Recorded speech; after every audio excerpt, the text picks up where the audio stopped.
So, Brenna, tell me a little bit about your mindset heading into the Paralympic Games this year. Have you looked at this one differently than in years past? Oh, yes. I would say I'm feeling a lot more grounded going into this games. I've done a lot of work over the last 8 years to appreciate the journey more and to be in each moment as they come, the big ones and the small ones. So heading into the games, I'm really trying to be in the present moment at every stop. Like I can't start thinking about a podium. I mean, until hopefully I'm on that podium, right? Like I don't want to get ahead of myself. Right, and we don't want to jinx you or any of that stuff, but just sort of piggybacking off of, looking at this differently. I mean, what is this, your third Paralympics? I mean, having done this in the past, are your expectations different? Do you feel like you know the system better? Do you feel like you know how to train better for these things? Yeah, absolutely 100% all the things. I think because I've gone to two other games, I know what to expect a little bit more going into this one. I mean, as much as you can. I know I know how I will react, just the pressure and the excitement. And ideally, what will be different this games is my ability to navigate those feelings and to handle them with a little bit more ease. And as far as expectations, I would say I have the same ones to absolutely do my best, control what I can control, and ideally walk away with some medals. Not to jinx it though, knock on wood. No, absolutely. And I'm knocking on wood right now as we speak. So for a lot of our viewers, maybe they're hearing about your story for the very first time. Tell us a little bit about what got you into snowboarding. I saw you got in about 15 years old, but how did you sort of choose snowboarding and get into this after your incident? Yeah, so I've been an athlete my whole life. I was a gymnast growing up in Baton Rouge, Louisiana. And when I was 13, I started having this persistent knee pain. And when I was 14, I was diagnosed with osteosarcoma bone cancer, which ended my gymnastics career.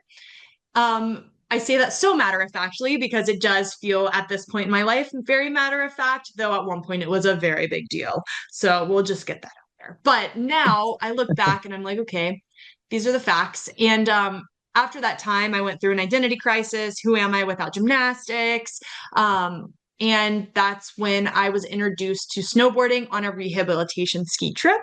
The idea there was if you can ski down a mountain, when you come home, you can conquer things that feel like a mountain, like making a sandwich and wearing your prosthetic leg. What we didn't know is that I would fall so deeply in love with it that I would move to Utah so that I could snowboard as much as possible, heal after cancer. And then deep down, I had a hope that I could go to the Paralympics, but it wasn't until maybe a year after moving that I really saw that coming true, possibly. What was, I guess, the training for snowboarding? Because, look, having lost your leg, I mean, that seems incredibly difficult given the fact that snowboarding is all lower body. What was sort of the training process like that to do that, and how difficult was that? Actually, at the gym yesterday, somebody asked me, I was just lifting and they were like, how hard is that with my prosthetic? And I was just like, honestly, I don't know any different. And I think that's how I feel with snowboarding. I didn't snowboard before I lost my leg. So for me, it's like, I don't have anything to compare it to. I know it, listen, I've seen people with two legs snowboard. It does look objectively easier than having one, but there is a learning curve of knowing your equipment, figuring out how to tailor it to your body, and yeah, finding what works for you. I wish I could just strap in with two legs and go, but I do have to do a lot of like engineering essentially to figure out what's going to be the fastest and the best for me. But the good thing is I do compete against a lot of other amputees, so they are doing the same process. Um, you've said that you're a proud Paralympian, not an Olympian. I guess, why is that distinction so important to you, highlighting what it's like to be a Paralympian and also highlighting the games at the same time? I would say at this point in time, when it comes to the language around Paralympics and the Olympics, it's so important that the Paralympics are recognized because not many people know what they are, and not many people understand the level that the Paralympics are. And so while I understand like the good people want to do good by saying that we're an Olympian because they do know the hard work that goes into being a Paralympian. I appreciate it deeply when people do say Paralympics because they recognize that it is different, but different doesn't mean less than. And so please call me a Paralympian. Okay, absolutely. Look, you've also said, part of your goal is to get more people becoming fans of the Paralympic Games. Do you feel like there's better awareness now about the games now? And do you feel like you've really sort of accomplished a lot of that? I would say absolutely there is more awareness around the Paralympic Games. Where I think we could grow is in the 4 years between. People want to be fans of the athletes and to support our journey. And I know if you're a sports fan, you will be a para sports fan. So now I think the next step is how in between the games can people be fans and support and watch. And I think with the fandom of the Paralympics, that's just going to grow naturally and it kind of has to happen. Are there any big changes that you've seen over the course of the times that you've been at the Paralympics that you hope that continue to happen, or changes that you hope will still happen with the Paralympics? In 2012, went on a Make-A-Wish to the Olympics, and I had briefly announced that I want to be a Paralympian. And then I had to pause and I said, do people even care about the Paralympics? And I said this because I had never seen any athlete represented. I had never been able to watch the Paralympics. There was no talk around the Paralympics. And to now, many years later, to look around and see so many different Paralympic athletes on, media pages and partnerships with brands, like it is absolutely growing. And I know that the 14-year-old version of me, if she were to have lost her leg today, she wouldn't have had to question so much as if the Paralympics mattered. She would have had something to shoot for. We are obsessed with your social media. We think your videos are so creative and so interesting. I guess, what's your posting and sharing philosophy, when you think about making videos? Just be myself, which I think seems like is harder than you would think because there's so much pressure to put on a certain performance or to like appease the algorithm. And I would say over the last like 2 years, I've just totally been like, you know what, 100% screw the algorithm. We're just going to show up as ourselves and whatever happens, happens.